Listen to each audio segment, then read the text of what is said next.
artificial intelligence. It's a term you hear absolutely everywhere, right? But what is it really? The truth is, it's already in our phones, it's in our hospitals, it's in our homes, and it is fundamentally reshaping our world.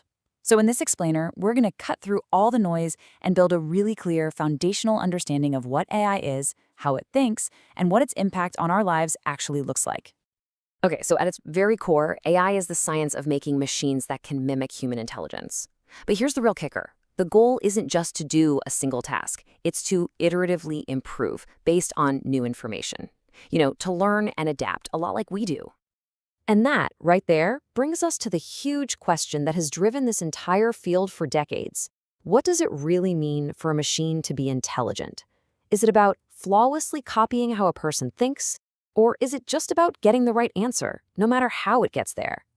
The answers to that question have actually split the world of AI into some fascinatingly different camps. So, here's our game plan.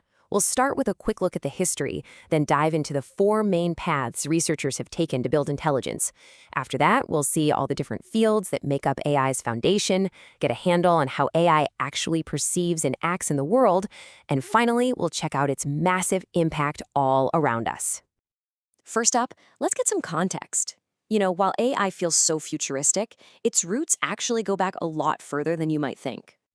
The journey really kicks off way back in 1943 with the very first concept of an artificial neuron. The term artificial intelligence itself, that wasn't even coined until 1956. From there, you see these huge milestones, like IBM's Deep Blue beating the world chess champion in '97, and then AI literally rolling into our homes with the Roomba in 2002. It's been a long, long road, full of incredible breakthroughs, and also punctuated by what they call AI winters, these periods where funding just dried up and progress seemed to stall out. So all that history gave researchers plenty of time to explore different ways to actually achieve machine intelligence. And it turns out there isn't just one way to tackle the problem. This framework just perfectly organizes the entire field.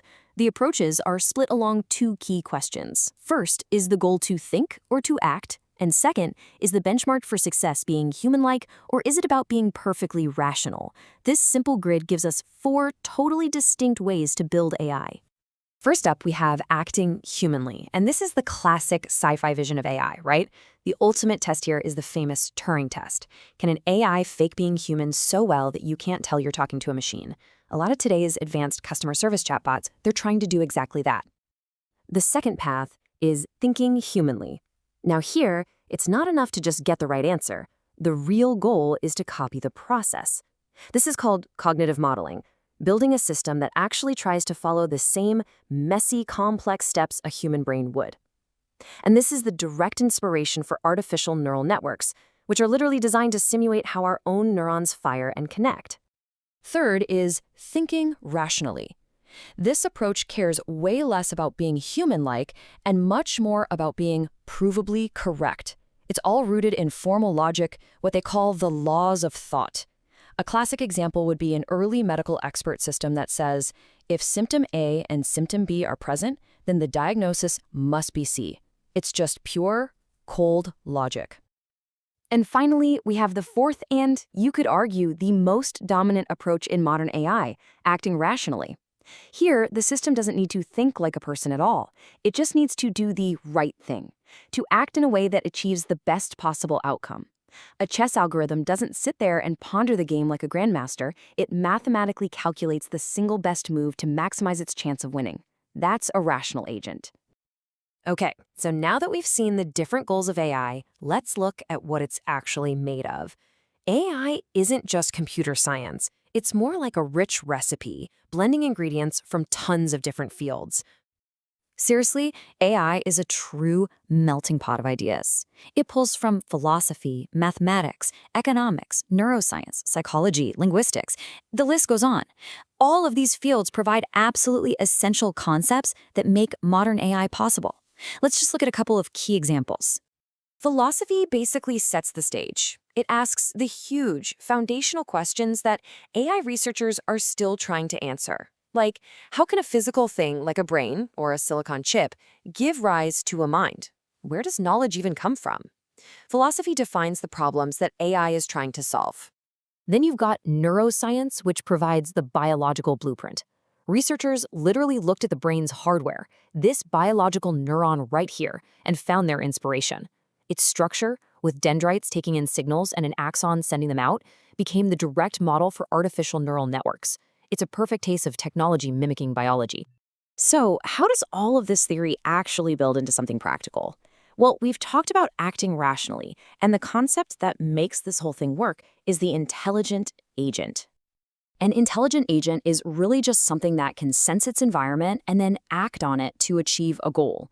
A human is an agent. We use our eyes and ears as sensors and our hands and legs as actuators. And the core loop is always the same. Perceive the world, reason about what to do, and then act. So on one side, you have the abstract diagram. Sensors take in information, the agent reasons, and actuators perform an action. And on the other side, we have a super simple real-world example. A robotic vacuum. Its sensors detect its location and any dirt, its actuators are its wheels and its suction motor. It's just in a constant loop of perceiving, reasoning, and acting. So how does it reason? Well, at its simplest, it's just a set of rules. This table shows a basic agent function. If its perception is location A, dirty, the action is suck. If it perceives location A, clean, the action is move right. It's just a simple map of what it sees to what it does. Of course, agents get much more complex than that. They start as simple reflex agents, only reacting to what's right in front of them. The next level up is a model-based agent, which can actually remember things and keep an internal map of its world. Even more advanced are goal-based agents, which can plan ahead to hit a target. And at the very top, you have utility-based agents that try to maximize their own overall happiness, constantly weighing the trade-offs to find the absolute best outcome. Okay, so with all that foundation laid, let's finish up by looking at where these intelligent agents are already hard at work all around us. In healthcare, the impact is, well, it's profound. AI agents are now analyzing medical scans like MRIs, and in some cases, they're spotting signs of disease that are nearly invisible to the human eye. And beyond just diagnostics, they're speeding up the search for new drugs and powering virtual assistants that can help patients manage their own health from home. And in our daily lives, these agents are everywhere. That product recommendation you got from an online store? Yep, that's a rational agent that's learned your preferences to maximize the chance you'll buy something. AI is even writing basic financial news reports and creating personalized tutoring programs that adapt to each student's individual learning style. Which brings us right back to that idea of rationality. See, a rational agent does what it expects will lead to the best outcome, based only on the information it has. It's not all-knowing, it can't see the future, and this leaves us with the critical question to think about. As we give these agents more and more autonomy in our complex, unpredictable world, how do we, their creators, make sure we've correctly defined what the best outcome truly is?